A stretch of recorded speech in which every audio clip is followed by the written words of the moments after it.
Hey everyone, my name is Andy. I am a registered dietitian who helps people reverse fatty liver disease using the power of nutrition.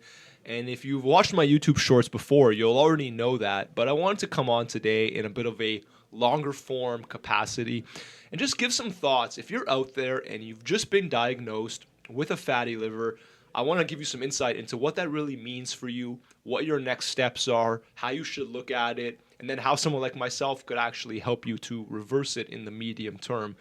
So, first and foremost, what I want you to know is the following, okay? The human liver weighs around 3 or 3.5 pounds at most. In order for someone to be diagnosed with fatty liver disease, only around 5% of the liver, which is 0.15 pounds or zero point 0.2 pounds, has to be fat. So if you got diagnosed with a fatty liver, you don't have a huge amount of fat on your liver. You have a very small amount of fat on your liver that got there because certain systems in your body are not working as well as they should. There are different reasons why this is. In some people, it's because they've had a history of antibiotic use. In some people, it's because they've not been very physically active. In some people, it's because their diet hasn't been great for a long period of time. Or in some people, it's all of the above.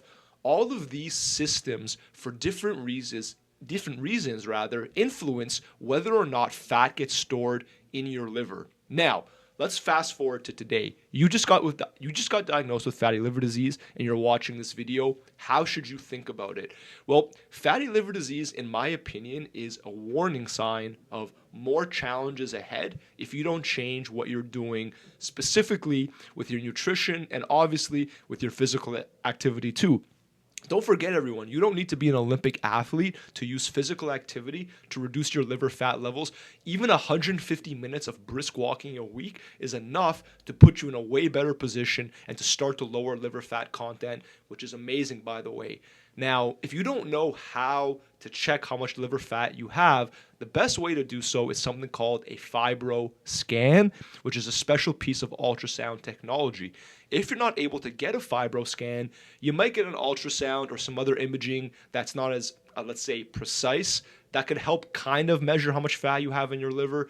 But above and beyond that, I would pay attention to certain blood work like triglycerides, HDL, ApoB. If those are out of range, that's not a good sign. If you get them in range, that is a sign that your liver is probably healing and getting better because multiple studies have shown that the levels of those markers are connected with liver fat content. Now, from the nutrition perspective, obviously, I talk about all the different foods and nutrients in all of my shorts that are likely to help you to lower your liver fat content and help to heal your liver.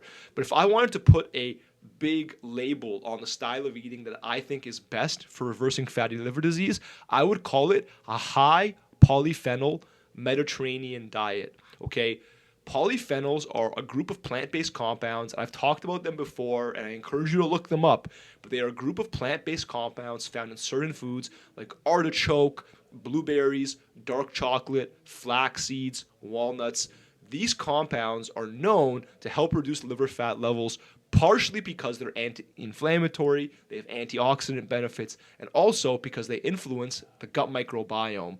Now, I mentioned earlier in this video that people who have a history of antibiotic use tend to have a higher risk of fatty liver disease. Now, the reason for that is because the gut and the liver are connected. Once blood flows through your digestive tract, it goes to your liver next. So if your microbiome is out of balance, it's going to send bad compounds to your liver. If it's in balance, it's going to send good compounds to your liver. And these compounds can cause inflammation and damage. And these are all the little details that can be the difference between your liver storing fat versus getting rid of fat. And every little detail matters when it comes to fatty liver disease.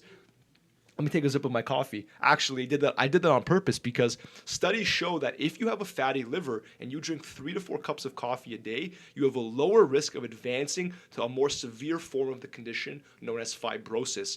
So coffee, by the way, is very high in polyphenols and other antioxidants, which probably explains its benefit. Anyway, everyone, if you like what I'm about, some of the information I've shared today, and that I've been sharing for the last year or more, just know that I do have a Fatty Liver Fighters online course. I do offer private coaching to use nutrition on your terms to reverse fatty liver disease. I'm going to put the links in the description for both of these services. Today's video was very much a general overview. If you want specific questions answered or topics explored, let me know in the comments and I'll make more videos to broach them one at a time. Hope you enjoyed today's video.